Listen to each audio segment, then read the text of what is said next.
Hey everyone! Welcome to another episode of Meet the Pros. Meet the Pros is a live interview where we talk with our Ecamm Live users about how they use the tools, pro tips and tricks, and about live video in general. I'm Glenn Aspesley with Ecamm Network, and I'm really excited to be here with Mike Allton. Hey Mike, how's it going? Great. How are you doing? Thanks for having me on. Oh, no problem. It's absolutely our pleasure. So for those of you who don't know Mike is a content marketing practitioner. It's a title he invented to represent his holistic approach to content marketing. Way to get that right? So He leverages blogging, social media, email marketing, and SEO to drive traffic, generate leads, convert the leads into sales. He's also an award-winning blogger, speaker, and author, and brand evangelist at Agora. How's that sound, Mike? I wear a lot of hats. That's my intro. That's a lot of stuff. Well, welcome again to Meet the Pros. So glad for you to be here. I'd love to jump off by having you tell us a bit more about all the stuff I just said, about how you got started and how you ended up as a content marketing practitioner. Yeah, well, I'll start by explaining what I mean by content marketing practitioner, because like I said, I really did make that up. I didn't want to come up with a title that just was blogger or certainly not expert, because most of what I'm doing, particularly when it comes to social media, is practicing. I'm testing and I'm experimenting, and I often make that very clear to my audience when I'm writing about a particular topic. I might even say, do this, but don't look at what I'm doing, because I'm doing something like really, really bad to test. For instance, I'll tell people pop-ups work really well on your site if you use them very smartly and very judiciously, but you might come to my site and get hit by 4 different pop-ups within 30 seconds. And that's just because I'm testing things. And so nobody else should ever do that. But I want to know, I might want to know what's the maximum number of pop-ups people will, withstand. And so, that's where the practitioner comes into play. But this is something I've been doing for many, many years. I moved to St. Louis. That's where I'm at right now. I moved to St. Louis in 2007 and started my own internet marketing business. And as a way to promote that, I started writing. I started blogging about social media and about content marketing and email marketing and SEO. And the funny part is that didn't sell me any website design business at all. It didn't work for that. But it allowed me to explore the fact that I really like to teach people how to do blogging and how to do social media. So I started the social media hat around 2011 as a place where I could just talk about those topics without trying to sell a website or anything else. So that's your blog, right? That's my first blog. One of the lessons that I learned is that you have to be super focused in what you write about. And so a story that I often tell is that when I first started blogging, I wrote about anything that I thought business owners would want to know about. I wrote about office furniture. I wrote about the release of the Apple, at the time, 3GS. So I'm dating myself a little bit there. And nobody ever read that content. Nobody was interested in it. Certainly not people who wanted to buy a website. And so I pivoted to the social media hat, which was a little more focused. I was only talking about social media marketing, but also blogging and also SEO and also email marketing and influencer marketing. So it's still digital marketing, which is really broad. And I know I like to talk about and write about blogging specifically. I had 100 articles on the socialmediahat.com all about blogging. But when I looked at the statistics for that content in about the fourth quarter of last year, I saw that combined, they only got about 250 page views, which is terrible for 100 pieces of content. Altogether. So I moved them all together. Migrated 100 pieces of content to a whole new site called bloggingbrute.com. So now I have 2 different sites, the socialmediahat.com, which is now 100% focused on social media, and bloggingbrute.com, which is focused on blogging. Love it. Blogging Brute, how did you come up with that one? Well, I think you know Jeff C. from the Manly Pinterest Tips. Well, back in the Google Plus Hangouts on Air days, which we might even get into a little bit more because this was like, the wild, wild west of live streaming, we had a live show called the Manly Pinterest Tips Show. Jeff was the host. I was there as a co-host along with a couple other guys. And we would meet about twice a month. And we would interview guests. We had Guy Kawasaki and Gary Goldstein, the producer of Pretty Woman, and some other wonderful people on the show. And that show in particular, the one with Gary Goldstein, I have the ability to talk and type at the same time. I was trained to do that from help desk years. And so I was taking notes during the whole show. And within about 15 minutes after the show had concluded, I had our blog post summary published. And the rest of the guys were like, what? How did you just publish that makes no sense. a blog post? We were just on air. So ever since, Jeff dubbed me the blogging brute, and that nickname stuck. That is, so are you typing right now? I might be. Just cleaning out your inbox as we talk. I may be blogging right now. That's amazing. So for those of you so I'm sure that at least someone watching is not really familiar with the idea of content marketing. Maybe you can talk a little bit more about what is content marketing? What makes it content marketing versus just marketing, and why is that important? Yeah, I love this question because, at an even higher level than that, we've been talking about blogging, and a lot of people are like, well, I don't want to be a blogger and I don't want to do blogging. Well, I get that, because there's kind of a difference between blogging and content marketing. It's all about creating written content, but bloggers are people who either full-time or on the side, that's their job, is to create blog content. What we're talking about when we talk about content marketing, we're talking about businesses who want to use content, typically blog content, to market the business. And that's now the meat of your question is, well, how do they do that? Why should they do that? Well, the best one-word answer I can always give to this question is Google. Okay. Your audience is searching for things on Google, and you want them to find your site, you want them to find your content, and you want them to explore and learn and get to know you and who you are and what you do through your content. And that's what blog content is ideally for as a business. You can create articles that answer questions. You can create articles that help people at every stage of their buyer's journey, whether you're looking at it in a linear journey or a sales funnel, however you want to visualize their need to have questions and their pain points addressed and answered. You can do that through content. And the really cool part about content is that it doesn't have to be published all at once, and doesn't have to be published in sequential order. So you can be building what I call content pyramids over time, and you can start with what you have and let it grow from there. So you simply have to think about, what are the questions that my target audience is asking that I can answer, which will then lead to either A, other questions that I can also answer, or B, ultimately, what's the business result that I want, right? What's the service I want to sell or the product I want to sell? Like here, we're obviously live streaming. We're obviously using Ecamm's, wonderful tool to do that. So you can be creating blog content about, how do I start a live stream? How do I, structure a show? How does live video support my business? How do I sell on live business? These are all, or a live video. These are all questions that your target audience is asking. And if you create that content and you optimize it, Google will send you those people and help you to connect with them that way. So you mentioned this content pyramid. I assume this all ties into your holistic approach to generating the content, right?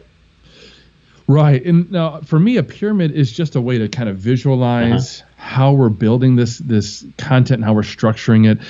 Other people have different words. Other people will use pillars. Other people use silos.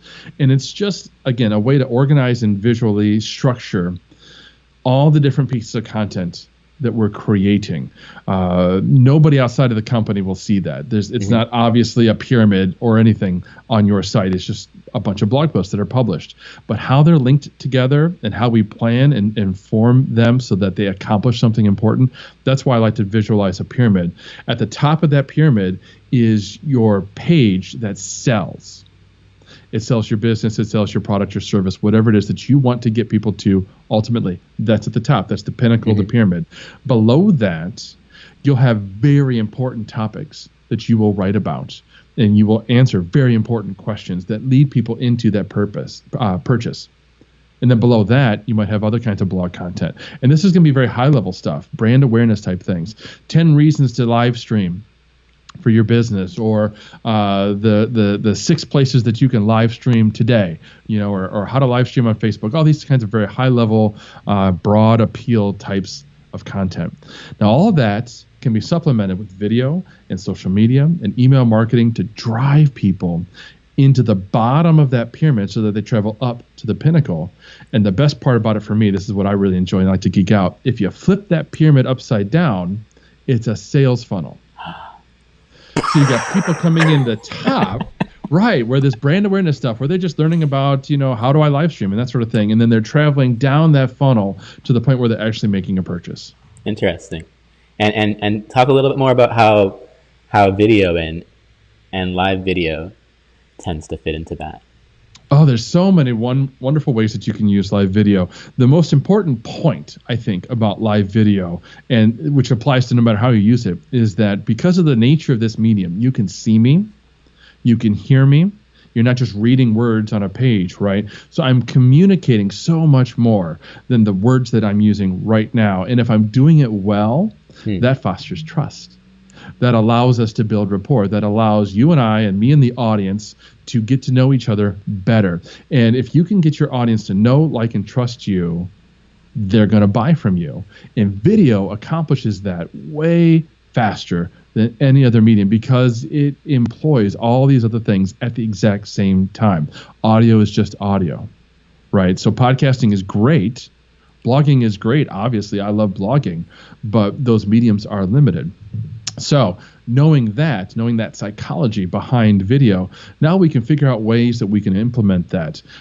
You can do what we're doing right here and interview other experts in the industry and create video content that you then turn into blog posts, right? And this is great top of funnel type of content, or bottom of pyramid, depending on how you want to look at that visualization. But this is great content that you can create, and and I know from having been in your shoes with other businesses and products, brands, that this is fairly easy. You bring somebody else on, you let them do all the talking, right, and share their knowledge and share their expertise.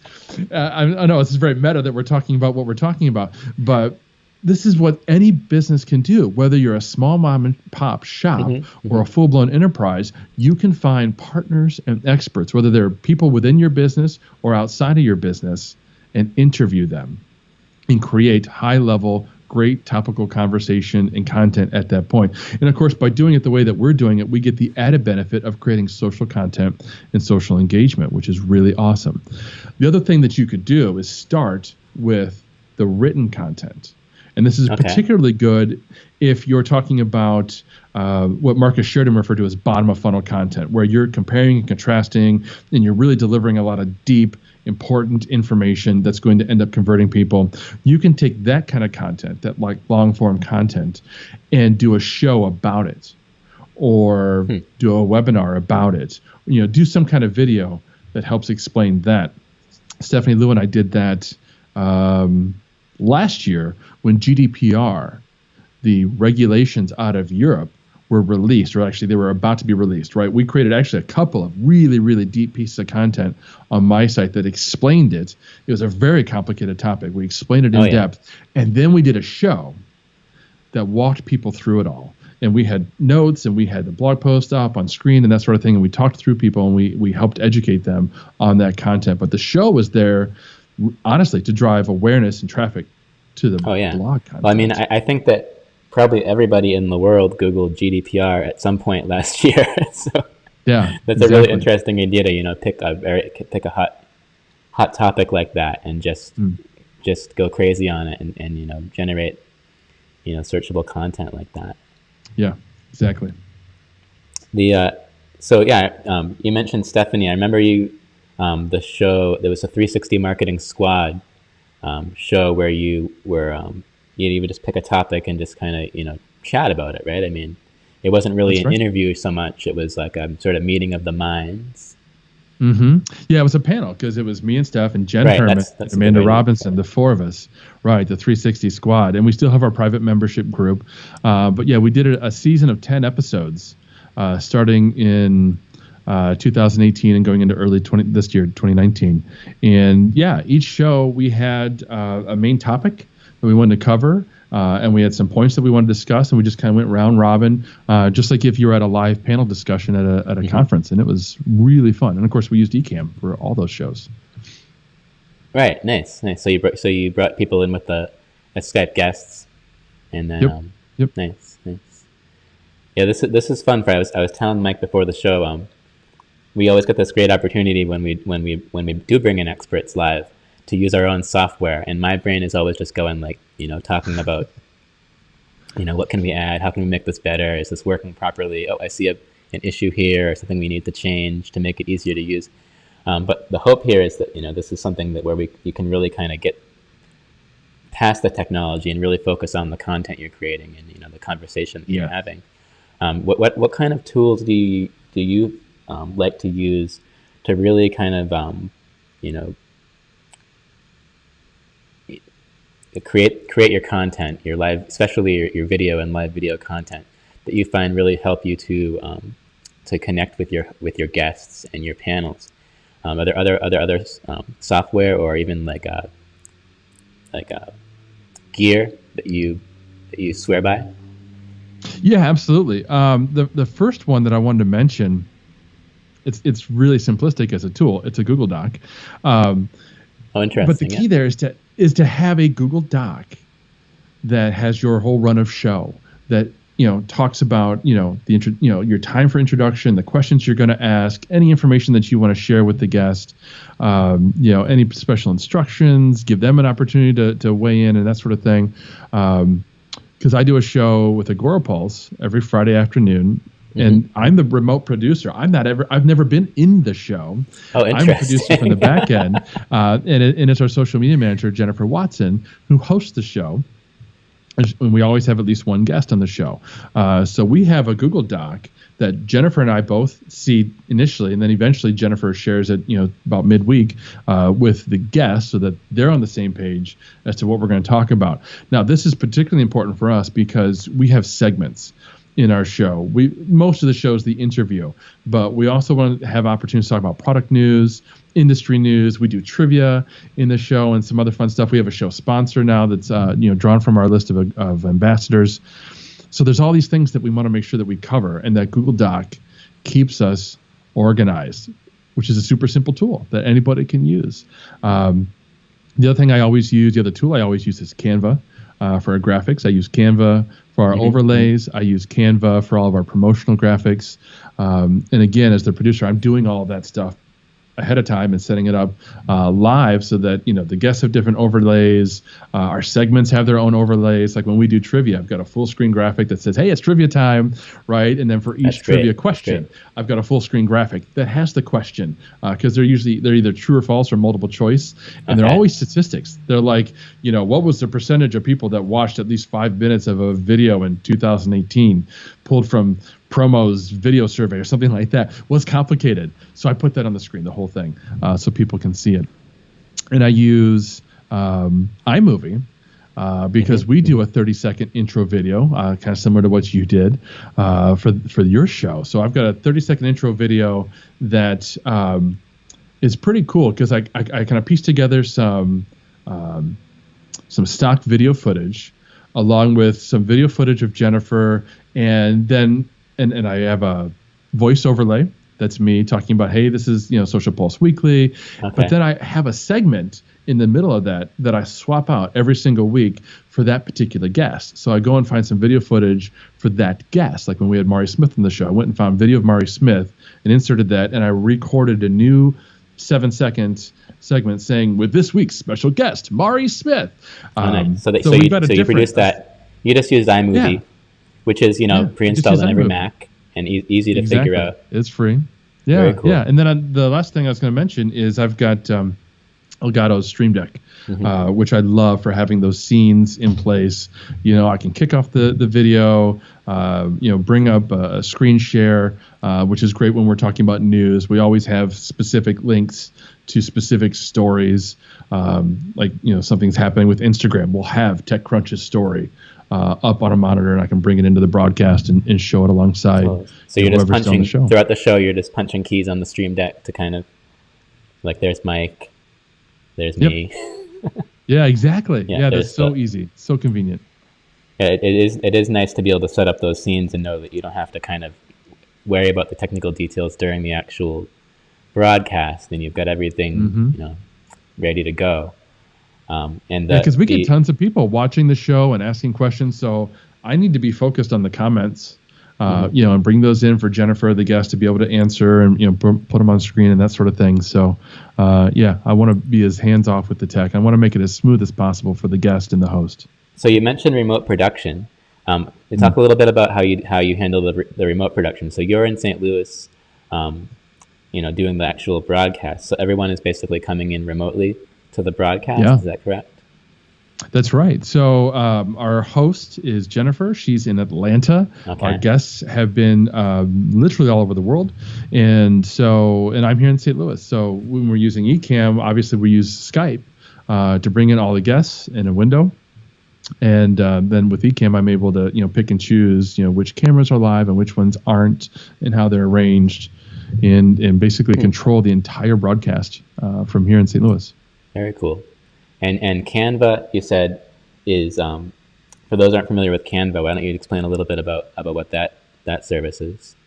We're really enjoying that as well. There are two really good, free, inexpensive online graphic design tools, Canva and Easel. And I use them both somewhat interchangeably, because kind of depends on what I need and what I've already done. Like in Canva, I already have a lot of these templates already built, so it's super easy for me to go in there.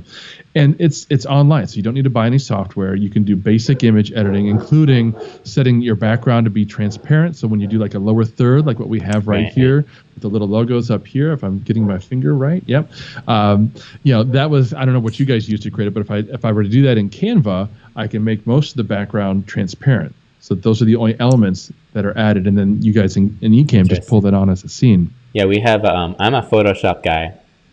I just had to repurchase it when I upgraded to Catalina, because I guess my old Photoshop was not happy. But it turned out it was Black Friday, so I got it for half price. Didn't even really intention. But Katie swears by Canva to generate graphics for the show. I still somehow gravitate back to Photoshop because it's just what I'm used to. It's what you know. So we had a question coming in that either one of us could answer, I guess. So Stream Deck versus scenes with Ecamm, what's the difference in use? So Carrie, it's the same thing. Essentially, you're just using the buttons on the Stream Deck to trigger the scenes during the show. So this is a different way to trigger those scenes versus using the trackpad on your computer. Just punch the button on the Stream Deck, and that scene will switch. So this is just a scene that I set up in advance, and I can switch over to Mike with a thumb button, on the hardware versus clicking on the screen. So just sort of a nice, like a more convenient way to switch through the scenes. Yeah, they're basically the same thing. And I'll add that what's really cool is in Ecamm, you can have all these scenes set up, and you can have them organized, but in folders and that sort of thing, and you can even export them. Because like Stephanie was producing MDMC, the Midwest Digital Marketing Conference's show, earlier this year, leading up to their conference, and there was 1 week where she was out of town. So she exported the entire scene package from Ecamm, sent it to me. I imported it into my Ecamm and loaded it up, and I was able to produce that show seamlessly that week. And it was, again, remote production. Neither one of us was ever on camera for that show. But then in Stream Deck, you can go into the Stream Deck software and totally mimic that. You can have folders set up for these buttons. Mine's not plugged in, obviously, so there's nothing on the screen. But you can set it up so that with a punch of a button, you can shift to whatever scene you want that's in Ecamm. So the scenes are the same. Yeah, and the exporting and importing scenes is definitely a bit of a hidden feature. But I mean, if you grab a scene out of the scene window, you just drag it to the desktop and it saves as a file. And that file actually includes really everything in that scene, even including the overlays.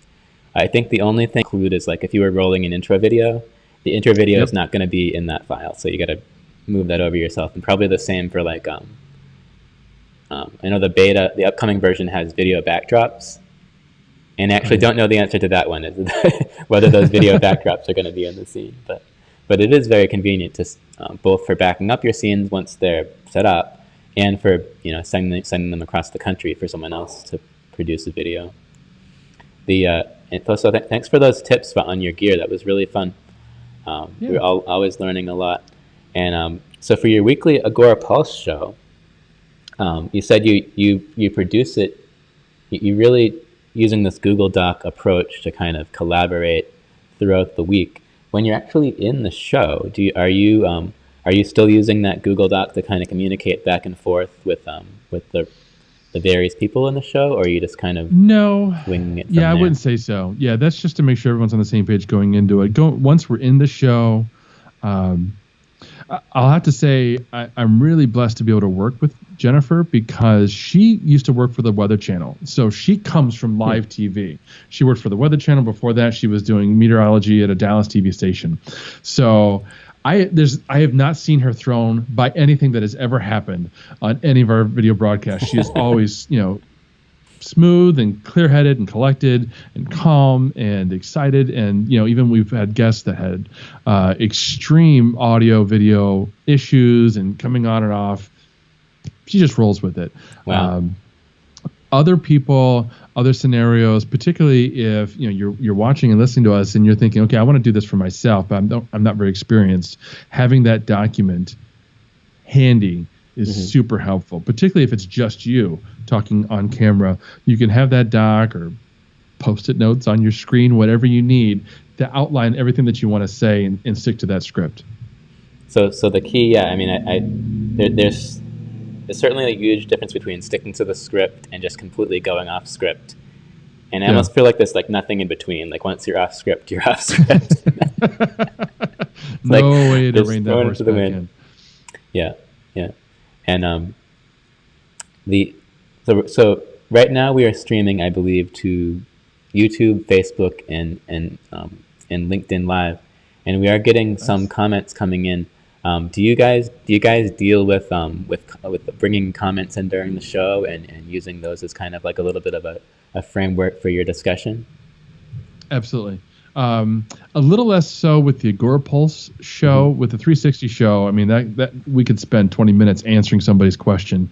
The Agora Pulse show, most of the comments are feedback on what that particular expert has said. Like last week, we had Ursula Ringham, who is in charge. She works for SAP, and she's in charge of their global influencer marketing. So she's a big deal, right? And she was laying out all these immense knowledge bombs left and right about just the importance of good communication and teamwork and collaboration, these wonderful marketing topics.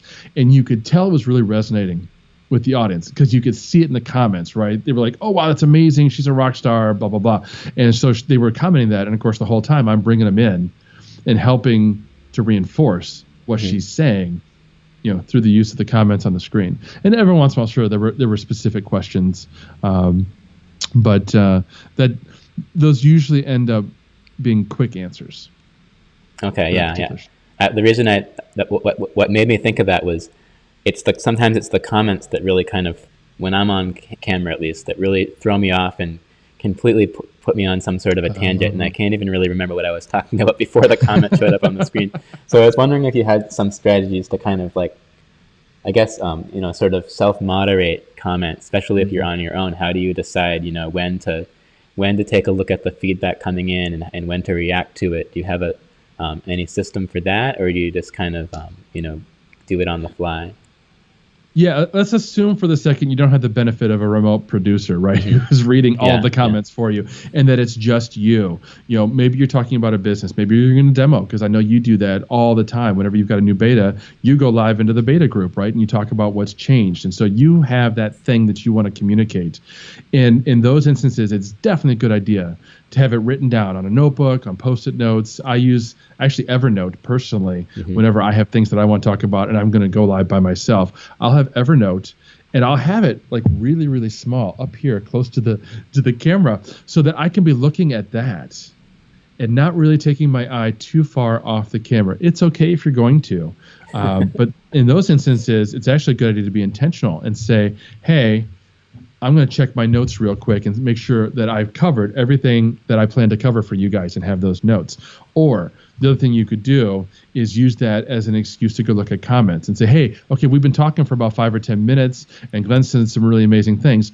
Let's go to the comments. Let me see what you guys think. And you can actually, look down and look at the comments and bring them in that way, and you read some of those. That's what I definitely recommend if you are the only one who's running the show. If you're by yourself or you're the one doing the interviewing, make sure that you're building in time throughout the broadcast to do those things so that you're not distracted. Interesting. Great. That's really interesting to learn about. So So I think we're hitting around the 30-minute mark now, and this has been a whole lot of fun, Mike. I'm so glad you could join us here today. Now, for those of you who want to find out more about Mike Allton and Blogging Brute and your blog and your brand evangelism, where can we find you? Give us a little information about how we can find Mike Allton. Yeah, so personally, the easiest thing is to, I'm Blogging Brute everywhere. So bloggingbrute.com, and I'm Blogging Brute, Facebook, Twitter, and so on. So if you want to learn more about blogging, that's the way to go. For everyone else, I would encourage you to follow Agora Pulse on Facebook and tune into our Friday show. I think you'll really enjoy it. And I think particularly if you're looking for ways to integrate live video and just video in general into your business, that'll give you some ideas. If for nothing else, we end up talking about live video all the time because it's obviously integrated now into social media. Nice. Well, this has been great. Thanks so much for joining us. For everyone watching at home and in the replay, thanks for tuning in. Mike and Katie and I will all be in the comments even after this broadcast is over. So even if you're in the replay and you've got a question, don't hesitate to post down in the comments, ask it, and Mike will get back to you. We'll get back to you. And also, don't forget, tune in. We do this weekly. We bring in a guest every week. It's so much fun. So if you're not on our email list or subscribing, following us on Facebook, make sure you do so you don't miss any of these shows. And again, Mike, thanks for coming on the show. My pleasure. I'm looking forward to seeing you in San Diego in March. Oh yeah, that's coming up soon, isn't it? Woo. Yeah, I know. March doesn't sound like the far future anymore. No, it's not. All right. See you later, everyone.